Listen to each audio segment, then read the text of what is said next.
The B Shifter podcast is available on Apple, Spotify, Amazon, or wherever else you get your podcasts. All podcasts are also on our YouTube channel. Just go to B Shifter on YouTube and share, like, and subscribe. Help us spread the word. Thanks for listening to the B Shifter podcast.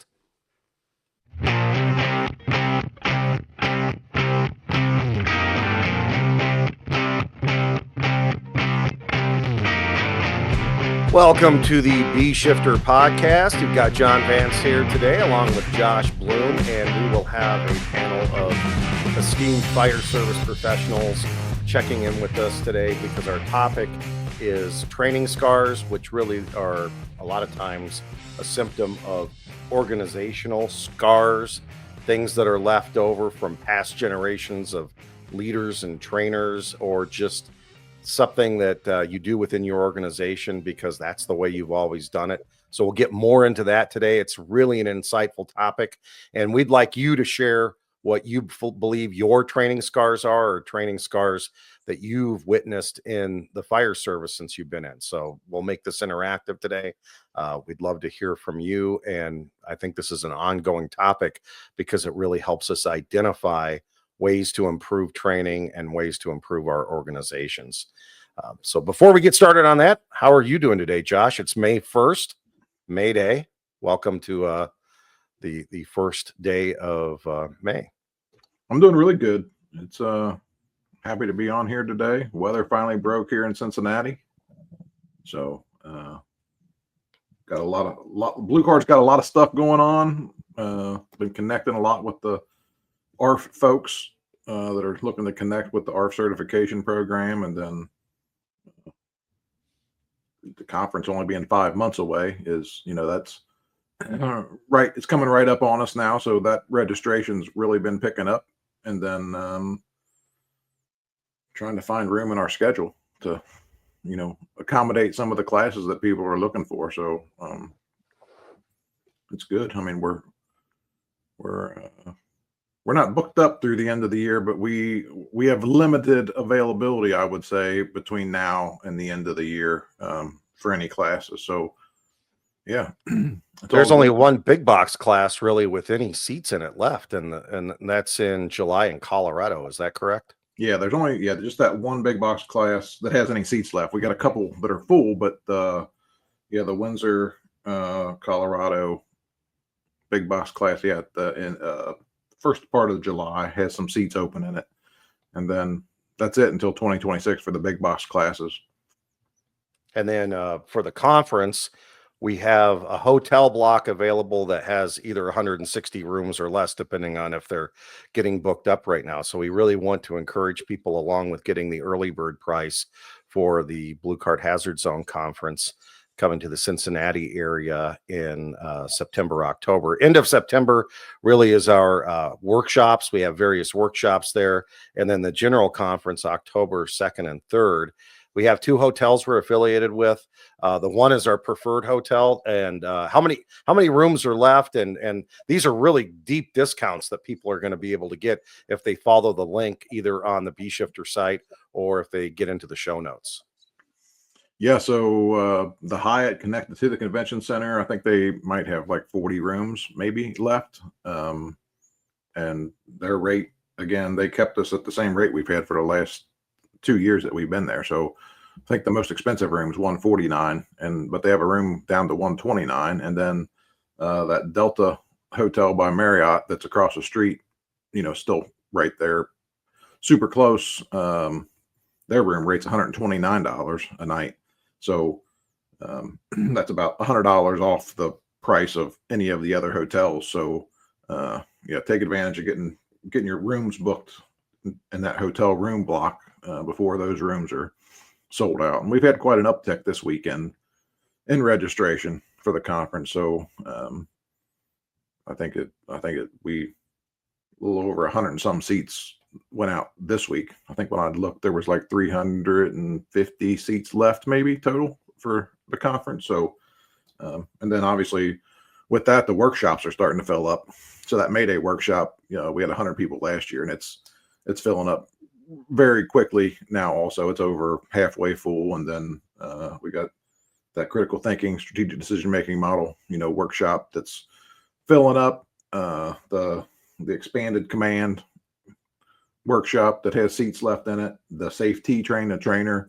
So on that, the safety train the trainer, the 2-day classroom, you leave with the curriculum package. It does not include the prop, obviously, is $345. So you get the 2 full days of classroom and the entire curriculum package. And then the prop would be made available to you at a much discounted rate compared to us sending instructors on site, to your organization to do that train the trainer. And then we still got the certification lab posted. We've had quite a bit of interest in it. We're just waiting to see how that goes. So a lot of stuff going on. It always comes up and is asked because through cities and HR and all those people that take care of the booking and so on. Lunch is provided both days, snacks and beverages. Actually, not both days, every day. So if you're in a workshop, lunch is provided too.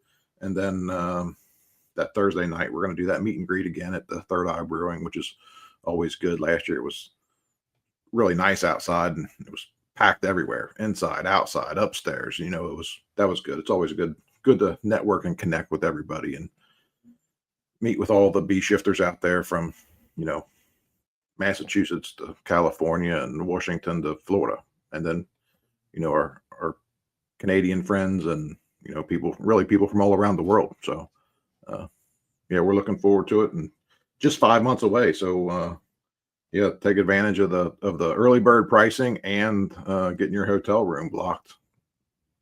bshifter.com. Go there to get all the information and also to sign up. So we'd love to see you in Sharonville at the end of September, beginning of October for the 2025 Blue Card Hazard Zone Conference.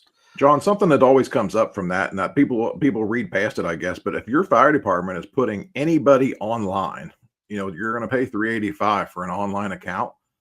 So if you register somebody at $485, we give you a free online account. So it's really, if you were going to put one person online at your fire department, it's costing you $100 to come to the 2-day conference, as far as the conference price. So it's a good deal. You can take advantage of it. And if you sign up 5 people, then you get 5, online accounts transferable to anybody in your own organization within the year. So, and to get the lodging for the prices that we have it too. It's just, you can't find that. You and I are attending some conferences this year, and we are paying, I think, quadruple wherever we're going for any rooms. So we have a great value with the rooms. Yeah, for sure. All right. See you in Cincinnati. It'll be a good one. So today, the topic, training scars, organizational scars. We had a really busy week last week at the AVBCTC while we were doing a train the trainer class. There was a number of things going on in town, including some NFPA meetings. So we were visited by Dan Madrzykowski, Keith Stake, some other people stopped by during the week. So it was really cool to be able to sit down and talk to people. And one of these topics that came up in the lunchroom while we're eating pizza one day was training scars and what training scars are, how they manifest themselves in your organization out in the field while we're actually delivering service. So I think it would be good to go to Dan Madrzykowski first to set this up, because he has a good explanation and a good example of some training scars. Then we'll come back and talk about what Dan has to say. And then we're also joined today by Chris Stewart, Pat Dale, Keith Stakes, Nick Bernasini, and Terry Garrison. Then Josh has some examples that we'll do on the back end too. So really chock full episode today. We're glad you're here. Let's go over to Dan Madrzykowski talking about training scars. Flow water, right? Many times the firefighter goes into their big day in suppression in the Class A burn building, and they're told, don't put the fire out. And that is a muscle memory that they take with them to the field, such that when we're doing acquired structure burns and doing research and we want them to flow water, we've got gauges on the hose line. So we want to measure how much water it takes to put that fire out. And they're effectively doing soda pop firefighting, psst, psst, psst, and not letting it flow. So again, some people were teaching penciling and some of the flashover simulators. What we want the message to be out there is you should be flowing and moving. If you have a vent limited fire condition, heavy black smoke, coming out of a door or over your head, you should be flowing from that point and just flow and move and keep going. And that'll be effective for you to keep it from flashing over, keep it from flashing over behind you. And if there's victims in front of you, it'll start cooling it off for them as well. It's really hard to burn things that are wet. Another training scar unrelated to suppression is the emergency activation button. We've been involved in a number of near misses. And one of the things that come up in the review of the incidents are how come the firefighters never push their EAB? And that is a training scar from the academy where if you have all your radios in there in your CAD system, what do you tell the cadet? Do not push that. Never push that, right? So really you need to get some radios that are not part of the CAD system that you can use for training so they get it in their muscle memory to push that button and see what happens. So that's Dan Madrzykowski from FSRI talking about training scars, a couple of them. First of all, let's talk about that penciling, moving and flowing water. And we see it happen all the time. I've seen it in the field. I've been seeing it for 20 years plus since we've been using the flashover chamber, because you take brand new firefighters, we bring them into these flashover containers. It's the first time that they're in any kind of heat and smoke. And then we're telling them, pencil it. So they're not putting the fire out and we're getting the desired fire behavior. While we want to create that fire behavior, that's a good thing. We're also reinforcing some muscle memory there, as Dan points out, of not flowing water and actually putting the fire out. Your thoughts on that, Josh? Yeah, I mean, we've seen that for about my entire career, and it's you're in the burned building and you want to be able to get the fire going again. So you don't want water everywhere because, like Dan said, anything that's wet is really hard to burn. So we default to trying to fix the problem by not having them put as much water on the fire, and that becomes a problem. I mean, I've read some near miss reports in the last couple of years where companies got caught and the person on the nozzle quit flowing water, and it's like, it doesn't hurt to flow water. Keep flowing water, right? So I mean, I really don't have much else to say but what Dan said there, right? I mean, he knows and he sees it. And then when they're doing, field exercises, I know that they have to communicate to those people, hey, we want you to put this fire all the way out, and we want you to flow water until the fire is completely out. And whether we put 50 gallons in a room or put 300, 400, 500 gallons in a room, it don't matter. There's water in the room or in that space now anyway. So, yeah, I mean, it's a simple one, but it's one that makes a big difference for sure. On the EAB button that Dan brings up, because this is kind of a controversial issue in a way, because there's a lot of us, including the departments I've been with, where we don't even activate the EAB button because of past false trips. Mm-hmm. Now, today, we posted on bshifter.com, or yesterday, a NIOSH report out of North Carolina, just released this week. We will include that NIOSH report in the show notes. A firefighter who was killed in the line of duty during an apartment fire. During the May Day, the EAB button was pushed. They were having some trouble with the radio system. There were bonks. It points out in the NIOSH report, the EAB button was pushed. So I think that's a tie-in, and we'll include that report. But what's your thoughts on the EAB button as we continue to talk about this topic?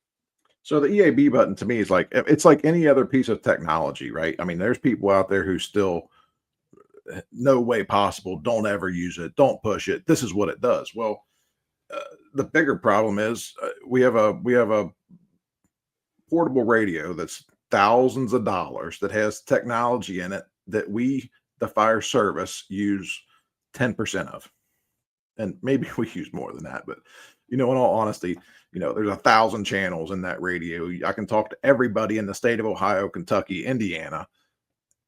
It can be tracked via GPS. They can turn it on at the dispatch center. They can turn it off at the dispatch center. They can patch it. They can make my radio switch channels. I mean, they could do all of that from the dispatch center. So the biggest issue with the EAB thing to me is we didn't know how it worked. We don't know what it does. We didn't know that it is programmable like it is. We took the approach of, oh, that's for the police department so that they can push the button so it doesn't look like they're talking on the radio or they're fighting somebody, they can push the button.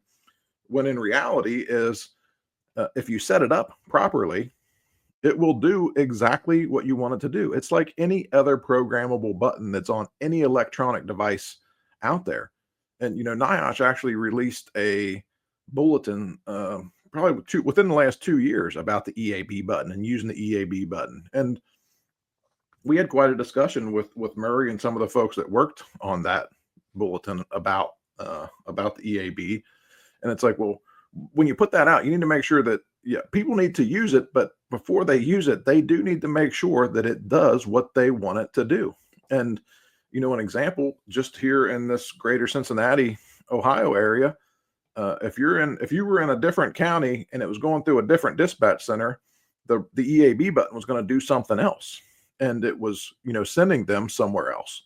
But through our communications working group and everybody getting on the same page with all of their radios being programmed with the same template by the same people, the EAB button actually does exactly what we want it to do now. So when they push the EAB button, they stay on the channel that they're on. And that's exactly what we do want to happen. And there's been plenty of events where the EAB button is valuable, right? Because it does take priority over the rest of the communications, and it can be set up that way. And then the only other people that can really talk over it is the dispatch center. But it can be programmed also so that the dispatch center can, if it is enabled, that the dispatch center could disable it so that, it could open the radio system back up. So, the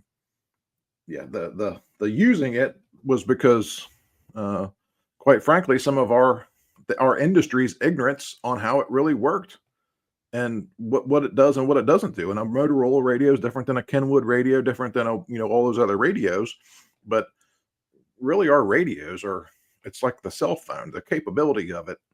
The limitation is in the user, probably not in the device. So that's my 2 cents on the EAB button. And I do think for a long time I was against it, John. I mean, you and I had some conversations about that. And it's like, when we went out and educated ourselves and found out how it really works and how we can engage with the dispatch center and what they can do with it and what we can do with it and how it's programmed, it does definitely it has a huge value. So. Our next member of the panel today that we're going to hear from is Chris Stewart. Chris Stewart is a lead instructor with Blue Card. Spent a number of years with the Phoenix Fire Department as a battalion chief and on down the ranks, and deputy chief in a small department in Arizona. And Chris here is going to share what he has witnessed as far as training and operational scars. If you think about like organizational training scars or mistakes that we've made in our careers or organizations have made in their careers, I think one that comes to mind first and foremost is when you're introducing new things into an organization. And so granted, my experience is in the Phoenix Fire Department. So introducing new or cutting edge things for a good portion of my career, at least the first half or 2/3 of my career was kind of expected. We all recognized it. It became no big deal, but later on it became more of a big deal when you tried to make change. And so I'm thinking back to when we first started talking about new fire behavior research that was coming out and starting to change the way we were going to do business, really. And there's a small minority, whatever 10, 20% that truly become the naysayers or the rock throwers or the folks that are not. It doesn't matter. They're the contrarians. They're gonna argue against it no matter what, or no matter how good it is for them or anything like that. But because they don't want to make that change, and allowing the organization then to focus their training and focus the message on the naysayers, and it actually takes away from the growth and development of the folks who are actually interested and really, really want to start doing it. So we focus on the people and the problems that they're posing, rather than talking to the majority of folks who are interested and really actually starting to think about, how can we implement this? And you really kind of stunt your overall development in the organization because you're fixated on these things when you're like, no, we shouldn't even be talking to that 20%, directly at least. They should be hearing it. But let's talk to the people the fast adopters and the folks who are really interested in making these things happen and willing to change. And when you allow the negative voices to get the dominant attention, I guess, in the training system, is you really slow everything down. It grinds everything else to a halt. All the other members are thinking, can we just get past this? No, there's things here we want to do. We want to actually be better. And the majority's frustrated with the minority in that. So one of the greatest scars I can see, and I can see it in my career, is the fact that we ended up paying too much attention to the naysayers and the contrarians, and didn't actually match the pace and the speed and the development of the folks who are really, really interested. So I know for me, as a focus now, is I'm paying attention to the people who are paying attention and who want to push forward, and I'm pacing with them. I'm not pacing with the as John Hinton would say, the idiots and the unloved. Good one there from Chris Stewart from Blue Card, and tons of years of experience in the fire service. Yeah. So often, Josh, we focus on the lowest common denominator, and oftentimes we design our training programs around that. And the industry experts, I mean, when I say industry, leadership experts tell us to focus on the people in the middle and the high performers, and not to focus on the lowest common denominator. But unfortunately, in our business, it's oftentimes the lowest common denominator that are the ones causing the problems up to getting us hurt and killed. Yeah, it seems like we spend 90% of our time dealing with 10% of the people that you're trying to get to come around. And just as Chris said, that holds up everybody else, and it actually holds up your whole organization from moving forward. And at some point, that grinds enough on those people that they're like, I'm done with it too. Like, we're not doing what we need to do. And I kind of compare that to something I say to you every day, John Vance. I only see forward. I have no time to look in my rearview mirror, and I have no time for the bullshit. Like, there's people out there who want to do stuff, and that's what we're going to do. If you look at it kind of like we're planting seeds and we're growing trees, and at some point we're going to have fruit. Well, that tree that's back there that's dead already, I could give a shit. It's dead. There's nothing I can do with it. Like, and what I mean by that is, I'm not going to give attention to something that I'm not going to change. Right? They always are going to have something to say, always something to complain about, and you have to focus on the majority, and you have to keep your organization, in the headlights and moving forward, full steam ahead. So the next member of the panel is Pat Dale. Pat Dale is also a Blue Card instructor, longtime fire chief from the West Coast areas, both in Washington and Oregon. And he's going to talk about really the way that chief officers and other leaders within the organization treat people, and how that ends up becoming culturally learned behavior throughout the organization. Exactly what it is, learned behavior that I witnessed. And I remember thinking about this, and as I watched a deputy chief and an assistant chief, as they interacted with our membership, they were treating people poorly. They were condescending, they were dismissive, they would cut them out, and to the point where they were telling them, look, this is a paramilitaristic organization. You're in here to be seen, not heard. When the crews were just asking them questions and trying to get clarity on a policy, or what the hell, what do you want us to do? That's what was the response. And so I thought, they've been here for 25 and 30 years through these fire chiefs that I was aware of, that were more command and control, autocratic leaders, do as I say, and that's what they came up through. And then I think when they got to those leadership positions, they felt like that's the way they had to be, and the way that they had to lead with the organization was what they had been. They'd never seen, they didn't know what leadership in a different way, like with empathy and kindness and caring and being nice. They didn't know what that looked like. They may have gone to a conference down here at the Biltmore and heard people talk about be nice, but to go back and then they slip right back into what their learned behavior was what had been modeled by these command and control chiefs. So I think that's what comes to mind for me at the training SCAR. You think another driving issue for that would be maybe they just didn't have an answer for them too, and it was just easier to demean them than to actually have a cognate answer to their question? Oh, absolutely. Much easier to take that firm position and shut up. I don't. And in the back of their mind, they didn't have an answer. Yeah, they weren't. So it just kind of became their default knee-jerk reaction to any kind of. They took it as confrontation. Yeah, and it was truly just a question. You know? But they took it as you're questioning me, challenging my authority. Yeah.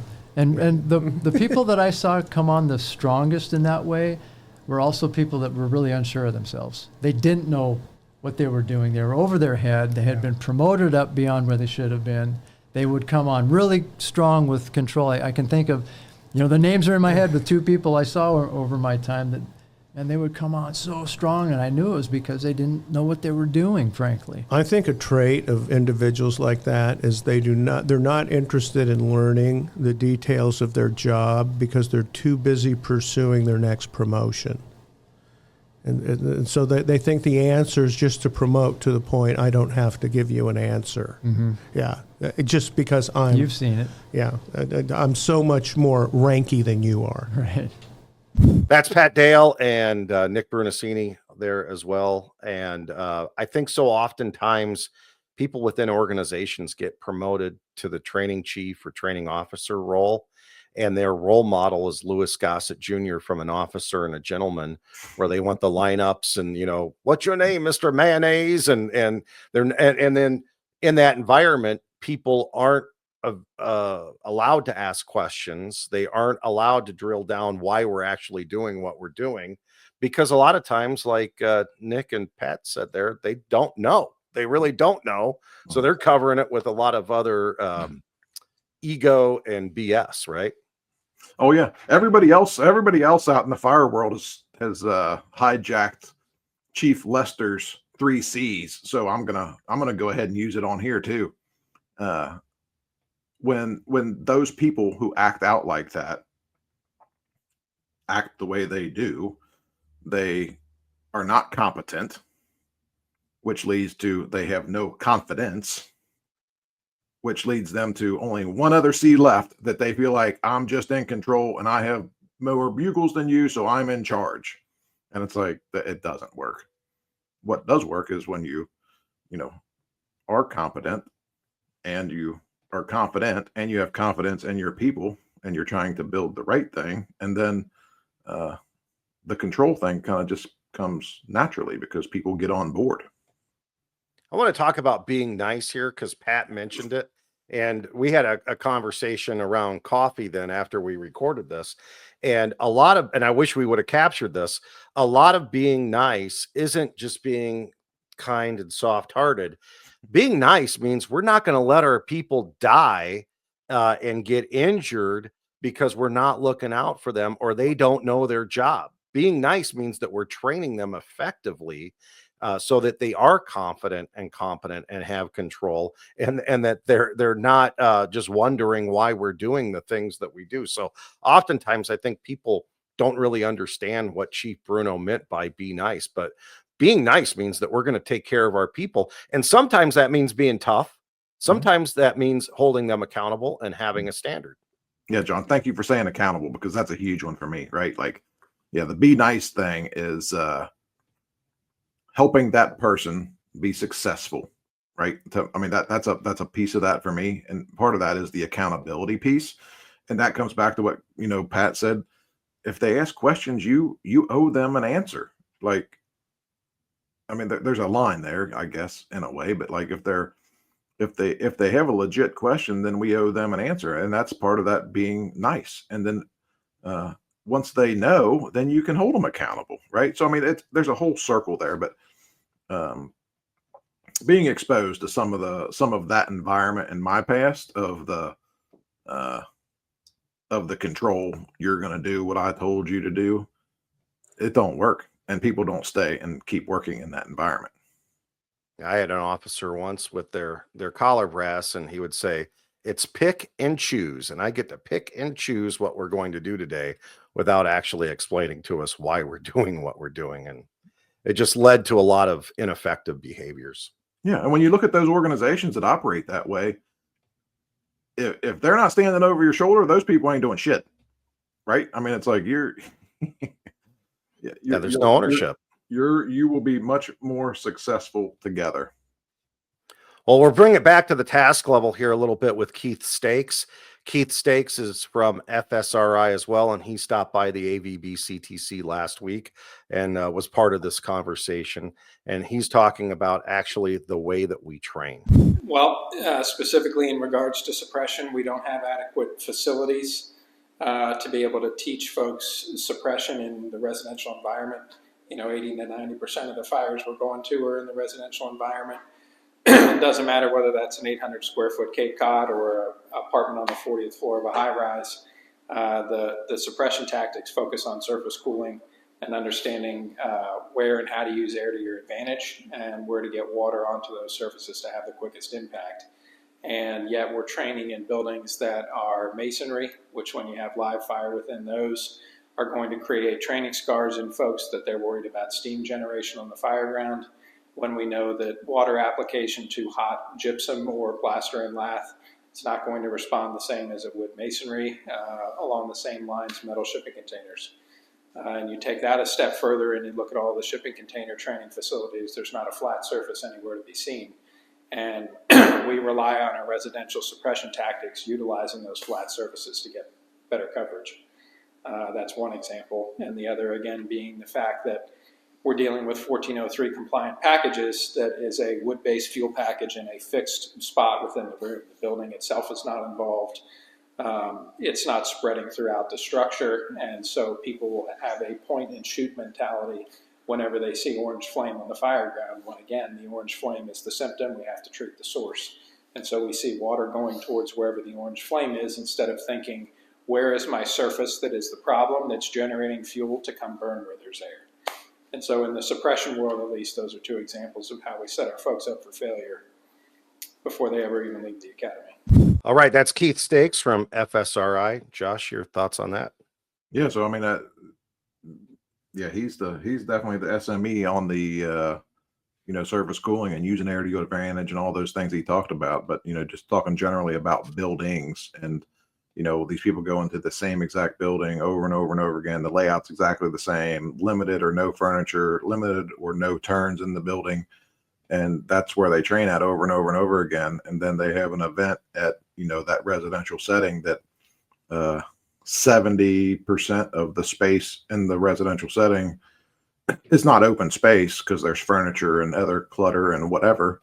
And people get lost, turned around, whatever. So, all the way down to the search training and a Class A building. When people say, "Oh, we're doing search training in this Class A building," it's like that's a joke. Like, you're kidding me, right? Like, there's nothing in this thing. Like, you're using fake smoke, which cool, but the layout and arrangement and all that isn't what it is.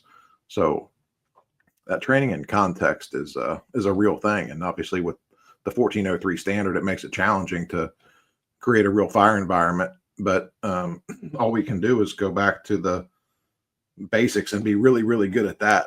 So really our crawl, walk, run. So we need to spend more time at that crawl and walk and then when we're to the run part, trying to get people to, go back to the crawl and walk part to make sure that we're really doing what we need to do inside those buildings, because we cannot create in the training environment.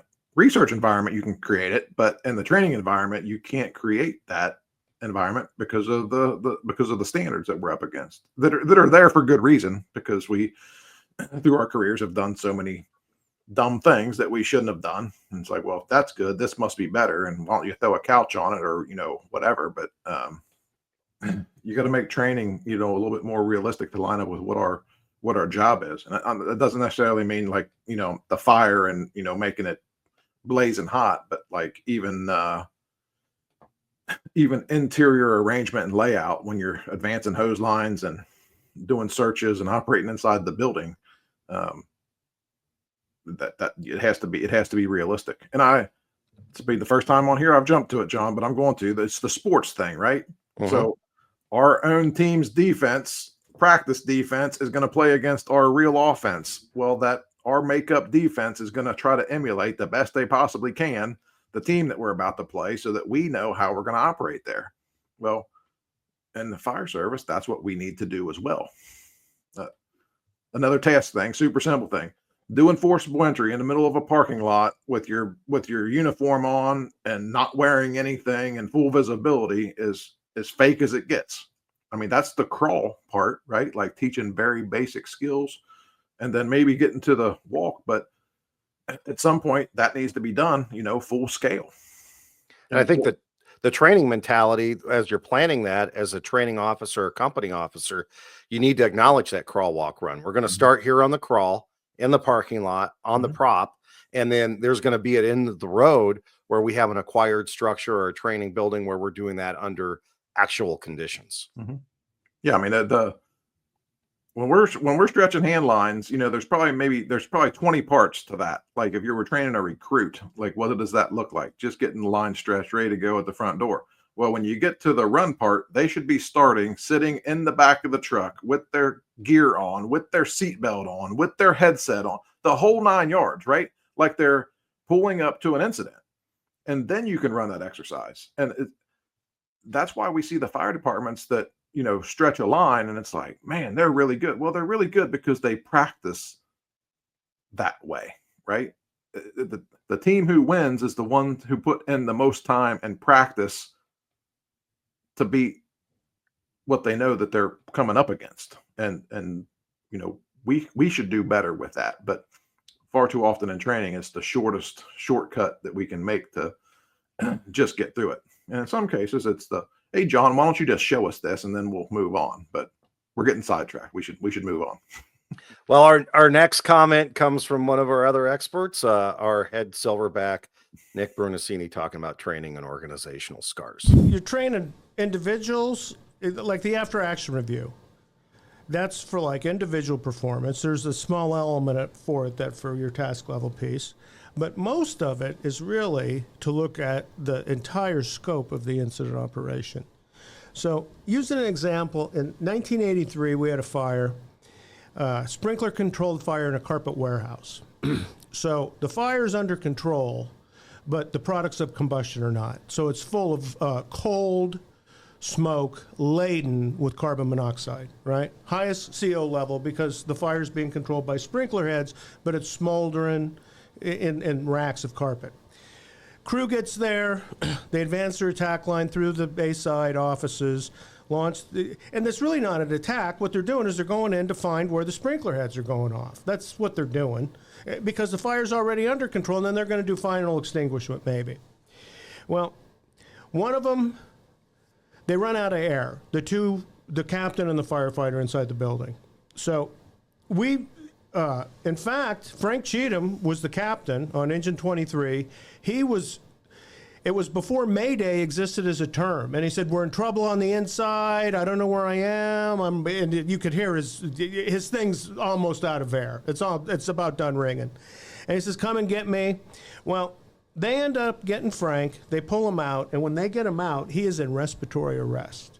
John Valenzuela intubates him. They throw him in the back of an AMR ambulance, and he's heading to the hospital. So Frank's dead, right? Clinically dead. He's still got pulses. He wakes up halfway to the hospital, extubates himself, says goodbye to his dead grandmother, and then about a week later, we added another engine to a report of a working fire to be the rapid firefighter rescue crew. So when you said working fire, you got, usually we would send 2 engines, ladder, battalion chief to structure fires, house fires, and then you'd send 4 and 2 to commercial. So you send a 2 and 1, you get a 3rd engine when you say working fire. And they were just going to stand by. Well, eventually that became Rick. And that's happening across the whole fire service. Like you talk to the guys in New York, and they said in the 70s we had fast teams we put in for the same reason. Philadelphia was doing stuff. Big, busy fire departments had issues with the attack and firefighters having Maydays, and they had to have a response to that. So in the early 80s, this became rapid intervention, was born. And we were one of the departments that did. I mean, there was a group of them just by need. So that system goes on. Well, in 2001, we had the Southwest Supermarkets fire.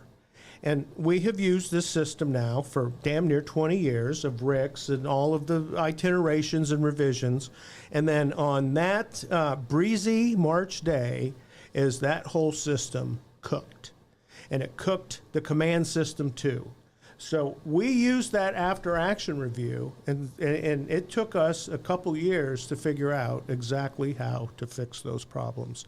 And part of it became the rapid intervention was not rapid, and we did those drills and those studies. And so it took 20 minutes for basically 2.5 RIC teams to get a firefighter down out of the building, and 20% of the RIC team rescuers had their own Mayday. So we thought this is not as effective as we thought it was. And then the other element to it was tactical supervision was not in place by most of the fire service wasn't using it. You know who used it the most is FDNY. They used tactical supervision the best of any fire department. Phoenix was using the command, the strategic piece, kind of at the top level, and then FDNY, they made up for their strategic, not using strategic with tactical bosses running the tactics of the thing. So we came out of that and said, no, if you have an attack position that's active and you've got 3 companies there, you need you need a chief officer to manage that area. Well, a captain could do it. That's what all the captain said. We're as good. And you're like, this has nothing to do with that. You're task zone supervisors. You can't do entry control, which is a requirement of any tactical level supervision, is you got to control who goes in and out of your attack position. Well, we could do it. Well, you're inside the building. You don't do entry control. So that kind of became the fix. So, and then really, you looked at it as that was the only structural firefighting fatality during my career. And you look at other fire departments and what happens after a line of duty death, and it's ripe with disagreement and tension. So if you don't have a strong process for kind of getting through all that, you're going to have a lot of upside down social situations within the organization. So because we stuck to the work, and then everybody was familiar with it, is you processed it around the work, is that became the difference in the thing. And then I think to speak to that even more with like training rash is what ended up happening is the operations division ended up taking over training and safety. So we made the chief's aides safety officers to eliminate a safety division that was not helping the operations division at all. They had their own mission and it had nothing to do with managing the work we did. So once we did that, the true executive level of the fire department loved it because they got like 6 positions back. And then we took over training strategically and tactically. And if the fire chief had stayed another 5 years, we would have taken over the training academy. That's what was going to happen next. Because we were already visiting. The shift commanders were dealing with the training staff at the academy and saying, you got to change some stuff. This deal that you work them till they're out of air and then they have to work more. We're done with the rights of manhood that you're these fake benchmarks that you have to be a superior firefighter, or they're out of whack. You need to balance them and make them more realistic. You can't, if you're out of air, you're out of air and you need to leave before you're out. So, and that was a big thing that came out of all of that after the recovery effort, and the academy never caught up to it because you have a unique set of officers, and they're good people, and they're fiercely competent in many cases, but they have a different view of what the tactical and strategic levels look like. That is not, it doesn't connect to reality and what their view of the world is. So there's some of those company officers that you just need to say, no, we're the bosses and this is the way this is going to happen. As an example of that is the fire chief came out and said, we are not going to operate on top of lightweight residential new tile roofs. So it's done. If you're a ladder if you work for the Phoenix Fire Department and there's a brand new house on fire and it's got a clay tile roof, you cannot get on the roof. Period. Well, there was 3 dozen people that said no. The deal about paying toll into Manhattan. Oh, if you do that, children will die. And you're like, no, the children will not die, and you will not die. So the problem is we know a lot more about this than you do, and we're your boss, and you're just not going to do it. Well, what if I do? You're going to have a different boss. Well, where are you going to go? I'm not going anywhere. You are. Yeah. I can tell you what that's going to look like, bucko. I ain't missing a check. There was an old chief who fixed the personnel problem. And they said, how did you, we've been screwing with that guy for 10 years. How'd you fix it? He says, you guys been talking to his head. I talked to his wallet. And he says his banker told him what was wrong with his behavior. Yeah, he ain't making his house payment next month. Oh, wow. That's a boss. So, yeah, I mean, that's a tough way to do it. And I think that's kind of it, is the organization has to take control of basic task level functions. That's the job of the leadership of the department. So that would be my look at it more that way. And see, when you look at it in that terms, we're like, the first thing you're looking at is, do I need to correct something with the system? Then I think we all buy into it more, because it's like, well, yeah, it's all of us in the system that we all connect to, and then we look at it personally of how we did and performed. And usually, like most of the people I worked with wanted to hear that. They wanted to have an after-action review after fire. How'd we do? Well, we did great. We'll talk about it for 3 minutes, and then we'll go eat lunch. But you're the most fantastic people I've ever known, the most capable. And you did lovely work here. So that's Nick Bernasini talking about some of the really genesis of the rapid intervention team. And I think a lot of times, to start off with, Josh, we do things in the fire service that were started to solve a problem. And in this case, firefighters being lost, trapped inside of structures. So we came up with a team that was going to take care of it. But no one ever actually measured the effectiveness of that. Until the Southwest supermarket. And then we learned a lot from that. But to this day, we're still talking to people who are using a theoretical solution to problems that they themselves have not tested or actually measured. Yeah, I think the fire side of our industry is really good at latching onto something and not letting go of it until we see ourselves that it doesn't work in our own organization, and not looking at what's going on around everywhere else. And I'll just compare that to the EMS industry. If there's a new thing comes out, when the Life Pack 500 comes out, we're going to be trying to buy it, right? And learn what it does and how it monitors and all of that stuff. And the fire side of it, it's that tradition thing. We latch onto it and we hold on to it, and really we don't even know why. It's just what we do. And until organizations understand why, they don't change. So with how fast everything's moving nowadays, stuff's going to change. I mean, it kind of lines back up to the whole conversation of the change with fire environment and all of that. I mean, that's not new. I mean, people say, oh, this is all new. And it's like, it's not new anymore. Like if that was an EMS thing, we'd have been on to 10 other things by now. But because it's the fire department piece, we like latch on to that. And it's like, oh, it's new. We still don't quite believe in that yet. And it's like, well, there's plenty of science out there, and there's plenty of organizations that go to plenty of fires that are, practicing the new way, if you will, right? And basically it just comes down, we should continue to evolve. And as we say all the time, we should always be in a state of fixing ourselves.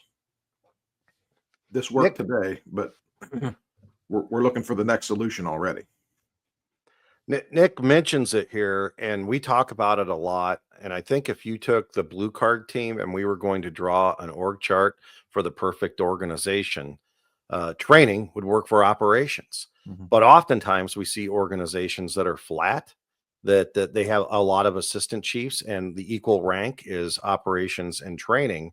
And those two, and there's some wonderful training officers out there. I'm not trying to degrade what the training chiefs do, but unless it's aligned with what is actually happening in the field, you end up with a department of fire theory a lot of times and not practical application in the field. And I think that's what Nick's getting at when he talks about the training division really not being aligned with what was going on in operations. And we see that every day in our jobs, right? Because we deal with hundreds, if not thousands, of fire departments out there that have separate training divisions that aren't connected to operations. Yeah, the operations division and the organization decides, really what they're going to do, and really partially how they're going to do it, and then the training division is the teach them how and tell them why piece. But it is all together, right? And it does fall under the fire department operations component, right? That training just doesn't go out and decide that we're going to train on something that the fire department doesn't do, or train out of context. We're going to train on something that doesn't align with what we do. I mean, when we really look at that, there's personalities. One person's opinion in the training division doesn't align with the person in operations, or they think they should be in that position. You're going to end up in two totally different places, and really what you end up with is a department divided. Nick also brought up the rights of manhood, and we continue to see in modern fire academies Smoke Appreciation Day, where you let your SCBA run out of air, and then you have to stand up and breathe smoke until you can't take it anymore. Then we go out in the field and tell everybody never ever breathe smoke. And we're trying to teach best practice here. Now we've got to teach survival skills, right? And your SCBA, if you're stuck somewhere, will go on bells. So how do you survive that? But how do we reconcile this, rights of manhood, as Nick puts it, with what the reality is that we should be doing in the field? Yeah, that to me, that's that history thing, right? We're just not letting go of the way we always did it, and that we have to evolve with that. We have to start looking at and doing things differently. And our job is to make sure that our employees can do their job and provide the best service they can to the customers that we said that we're going to provide the service to, regardless of what that is. And by putting them in a position that is causing them harm, that we know for sure causes them harm, when they end up, how much of a feed can you take of this smoke? We're not doing our due diligence in our job with that, right? I mean, I could throw the be nice on that one. Yeah, you're jamming that person up, their family, and everybody else, right? For what? Like, what are you really proving?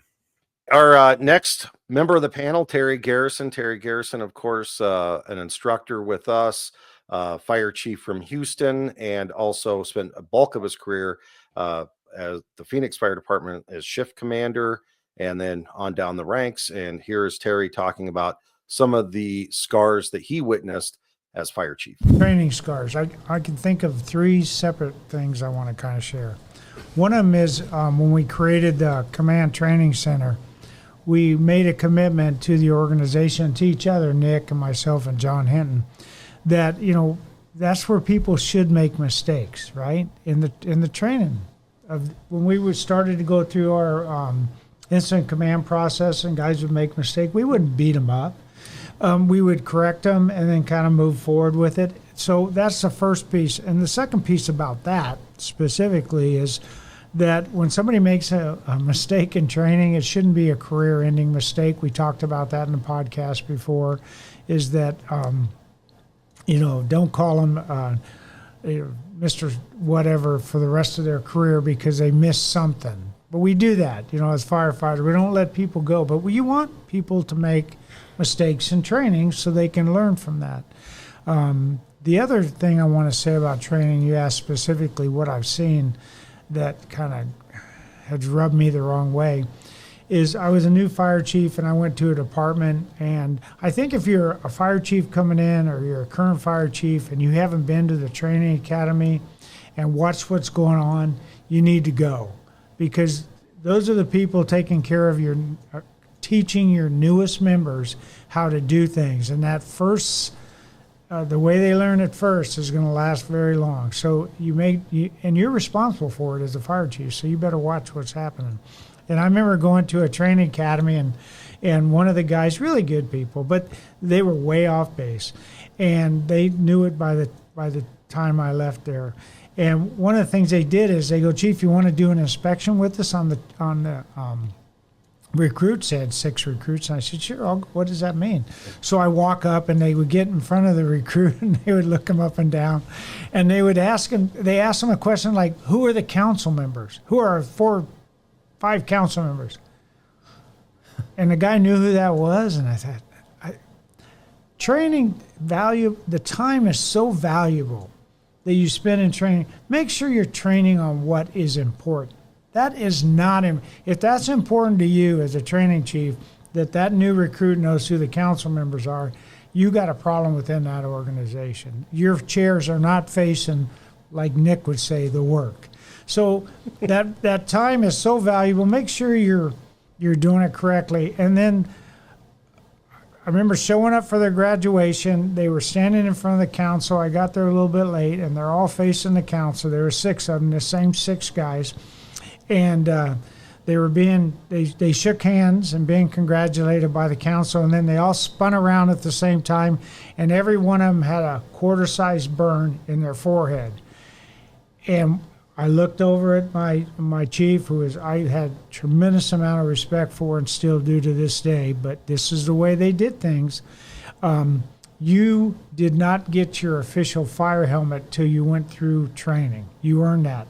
So you used a plastic helmet on the front end, and each one of these guys had a burn from that helmet. So potential is scarring somebody for life. Literally. So when you do, so you're asking, you're It's saying, a badge of honor. Yeah, you're saying things that, and I think he was as surprised as I was.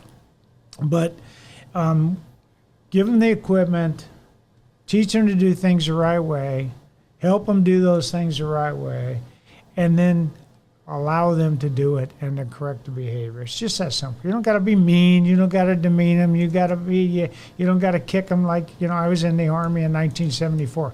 I know what it feels like to turn right when he said left face. Because I was Gomer Pyle.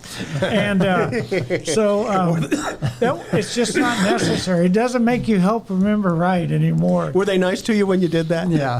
Right? Not very nice to me. 1974. So anyway, those are kind of the 3 things that I would say is, training time's valuable. Spend it on things that matter, which is the work and focusing on the service we deliver. And then just give them the right equipment, do what they need.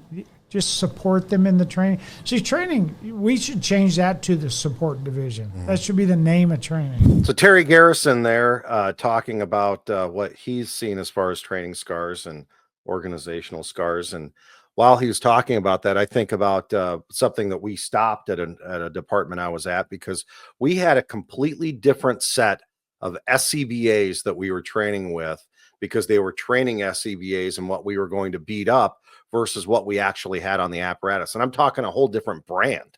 So it was nothing even like the SCBAs. So when you put a recruit firefighter in the academy and you're giving them the opportunity to literally have hundreds of touches on that SCBA, then it's going to go sit on the truck. And depending on how busy you are and what your training regimen is, they're never going to get as many touches as they got in the academy, but yet they're going to build habits with an SCBA we don't even use. So that's just another example that he's using there, that I think, give them the right equipment. And then the training time. I mean, when we looked at a lot of times what we drift into, beyond our normal mission of providing fire and rescue services to the community by, trying to memorize who the council members are. And I've seen a lot of other goofy stuff like that. It really has no place in the academy when you have such a limited amount of time to train these people right. Right. There's some task level things that we've seen happen before I jumped a few command level, I think, training SCAR things and process things. But, a lot of organizations now are hiring like lateral transfers, and we're going to run a shorter class. And these people worked over there for 10 years and they have experience. Well, I've seen this and heard about it now several times where one of them being the SCBA. Lateral transfer person, they come in, we're going to put you through this super rapid program, and they at their previous job wore Scott air packs and never wore an MSA air pack, and then they're good. Well, that's going to turn out to be a problem for them. Like, how does that work differently? And they can figure it out, but it's going to be a performance problem.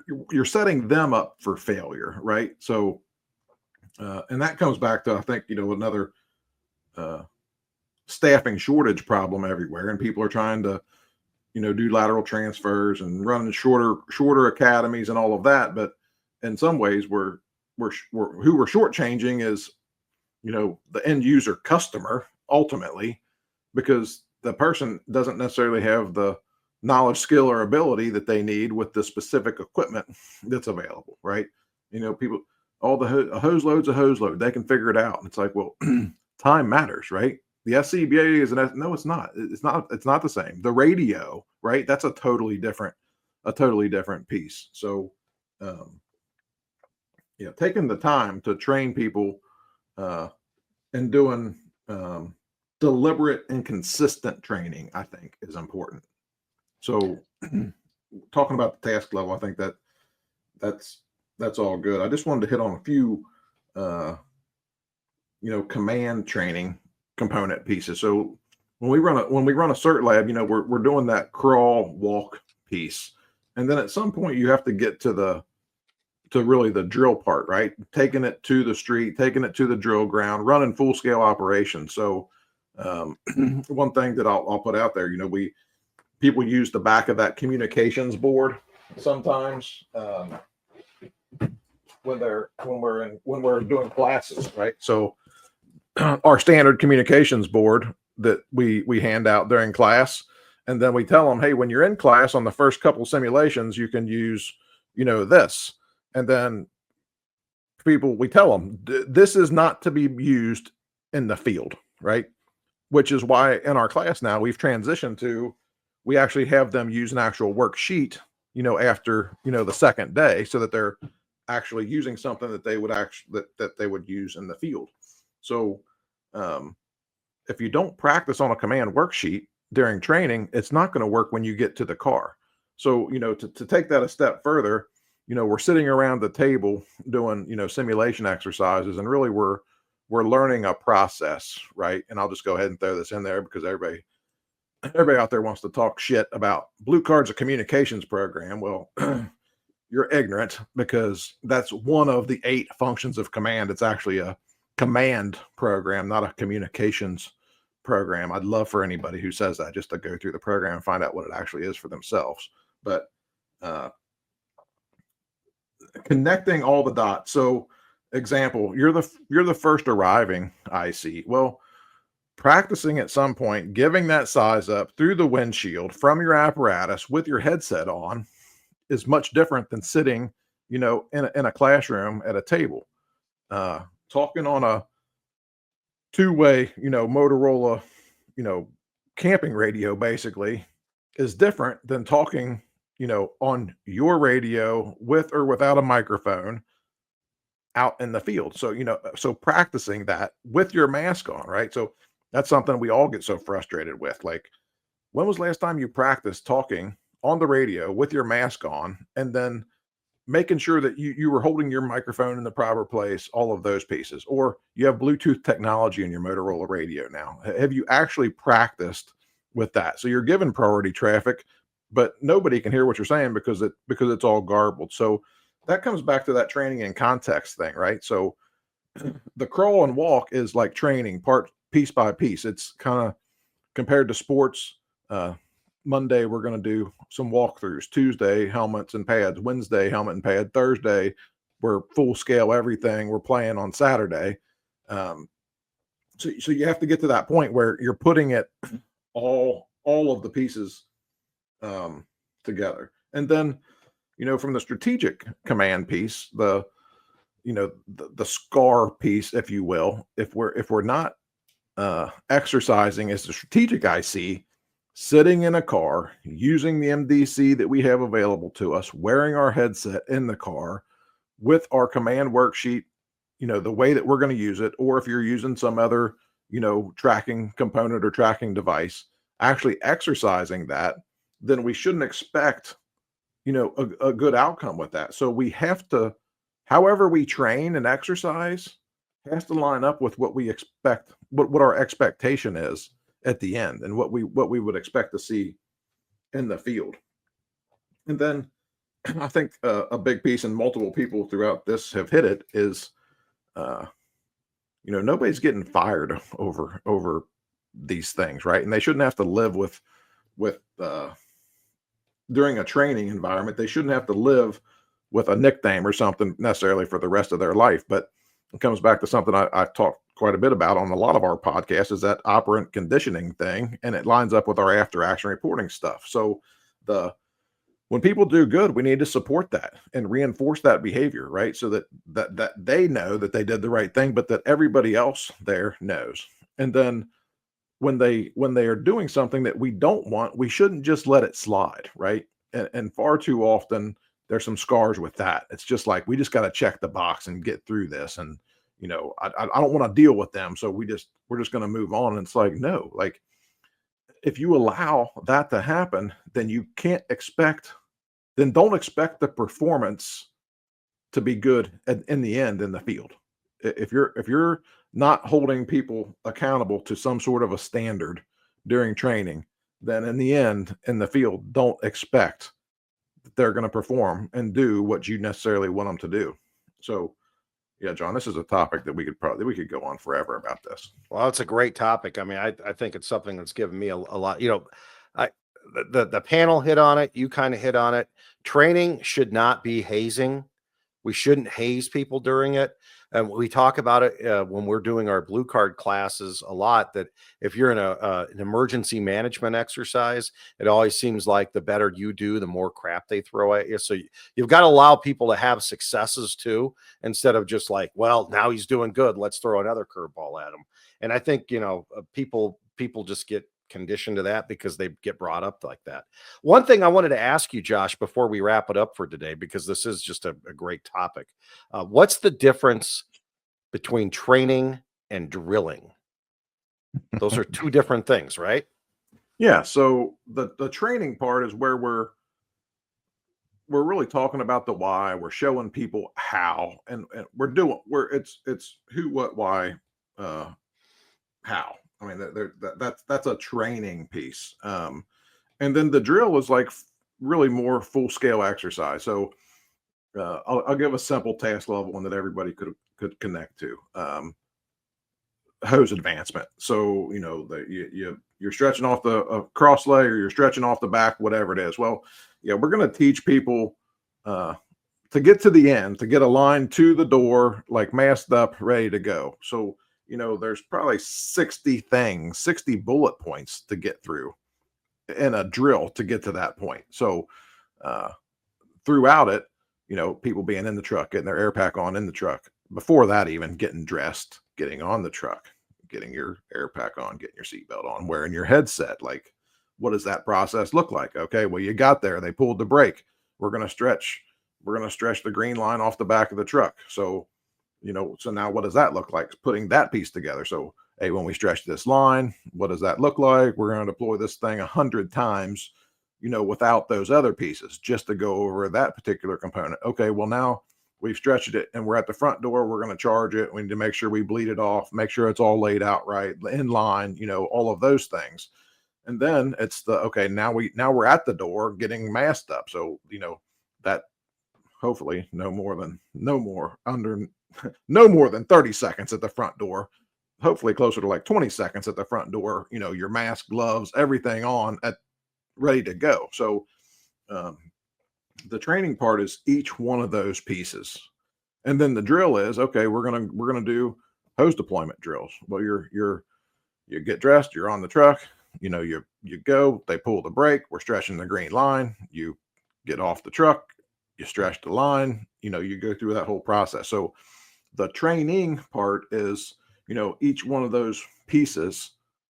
And then the drill is like actually the exercise of the full scale piece. So, I mean, it could be hose advancement. It can be the command piece that we were talking about, right? So in command training, we might be in a classroom and you're, looking at a simulation, slide, and you're tracking on a worksheet sitting in a room, talking on, a portable radio. Well, then the full scale drill is I got, 4 engines, a ladder, and an ambulance, and I'm at the drill tower and I'm the strategic IC and I'm in my car and I'm going to run this full scale drill based off of whatever conditions that we created to actually exercise our entire system.